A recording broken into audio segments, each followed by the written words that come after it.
Dunia lagi kacau balau ya, tapi portofolio kita harus tetap aman dong. Dan hari ini ada berita besar, sejarah baru tercipta teman-teman. Emas baru aja mecahin rekor tertingginya. Ini terjadi di tengah kondisi global yang, ya, makin panas. Iya bener, kalian nggak salah lihat kok. $2.450 per troy ounce, wow! Ini bukan cuma angka loh ya, ini tuh sinyal yang kuat banget dari pasar global. Nah, angka segitu langsung bikin kita mikir kan? Pertanyaan besarnya sekarang, ini waktunya kita jual buat ambil untung? Atau justru ini kesempatan terakhir buat beli sebelum harganya terbang makin tinggi dan gak kekejar lagi? Bingung kan? Oke, tenang. Kita bedah bareng-bareng. Oke, sebelum kita putusin mau jual atau beli, kita mesti paham dulu nih akarnya. Kenapa sih harga emas bisa sampai setinggi ini? Apa yang sebenarnya terjadi? Nah, ini dia nih intinya. Inti dari semua ini, kepercayaan orang sama uang kertas itu lagi goyah banget.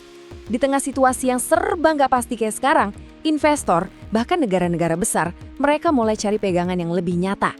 Sesuatu yang disebut uang sungguhan. Dan apa itu? Ya, emas. Ini yang bikin emas itu spesial. Emas itu ibaratnya benteng pertahanan, atau istilah kerennya safe haven. Jadi gini, pas pasar saham lagi anjlok, atau politik lagi panas-panasnya, kemana orang lari buat nyelamatin hartanya? Ya ke emas. Ini tuh tempat berlindung paling terpercaya dari zaman dulu.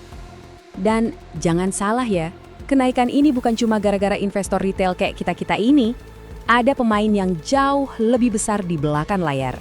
Para big boys yang gerakannya itu bisa bikin pasar gonjang-ganjing. Siapa mereka? Yuk kita intip apa yang lagi dilakuin sama bank-bank sentral di seluruh dunia. Simpelnya gini, bank-bank sentral itu lagi panic buying emas, lagi borong besar-besaran. Mereka nimbun cadangan emas buat jaga-jaga ngelihat konflik global di mana-mana. Akibatnya apa? Permintaan jadi meledak, sementara stok emas yang ada di pasar ya gitu-gitu aja, malah makin terbatas. Ini kan hukum ekonomi paling dasar ya, permintaan tinggi, barangnya langka, ya harganya meroket. Oke, jadi kita udah ngerti ya kenapanya. Sekarang masuk ke bagian paling penting nih buat kita. Terus kita harus gimana? Gimana caranya kita berselancar di pasar yang lagi panas membara ini, tapi tetap dengan kepala dingin dan strategi yang cerdas? Nasihat nomor 1 paling penting dan harus diingat baik-baik. Jangan FOMO, alias fear of missing out. Jangan ikut-ikutan panik cuma karena takut ketinggalan kereta.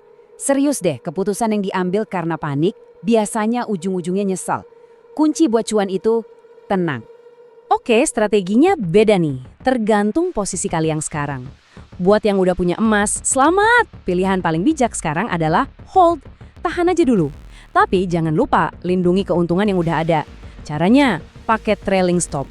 Gampangnya, ini tuh kayak pasang jaring pengaman otomatis. Kalau harga tiba-tiba turun, profit kamu udah kekunci, jadi aman. Nah sekarang buat yang baru mau beli, kuncinya cuma satu, sabar. Jangan kejar harga pas lagi tinggi-tingginya. Tunggu ada koreksi dulu. Tunggu harganya turun dikit ke level yang aman buat masuk. Intinya, jangan beli di pucuk pas semua orang lagi euforia. Nah, ini nih rangkumannya. Jadi, apapun keputusan kalian nanti, pegang prinsip ini. 1. Jangan pakai emosi. 2. Sabar nunggu momen yang pas. 3. Lindungi keuntungan yang udah di tangan. Dan yang keempat, paling penting, putuskan semua berdasarkan data. Bukan cuma karena lagi hype atau ikut-ikutan omongan orang. Oke, kita udah bahas masa kini. Sekarang gimana ke depannya? Setelah rekor baru ini pecah, emas mau kemana lagi nih arahnya? Apakah pestanya masih akan lanjut? Ada 2 angin segar nih buat emas dalam jangka panjang. Pertama, ya seperti yang kita bahas tadi, emas itu akan selalu jadi pelindung nomor 1 pas lagi krisis. Kedua, ada tren besar namanya de-dolarisasi yang makin kencang. Artinya, makin banyak negara yang gak mau terlalu bergantung sama dolar AS. Mereka cari alternatif. Dan alternatif terbaik yang netral, yang gak dikontrol satu negara pun, ya apalagi kalau bukan emas. Kalau kita gabungin semua faktor tadi, banyak analis yang setuju kalau target selanjutnya yang sangat mungkin dicapai itu $2.600. Wow, ini bukan lagi angan-angan loh, ini target teknis yang sangat realistis.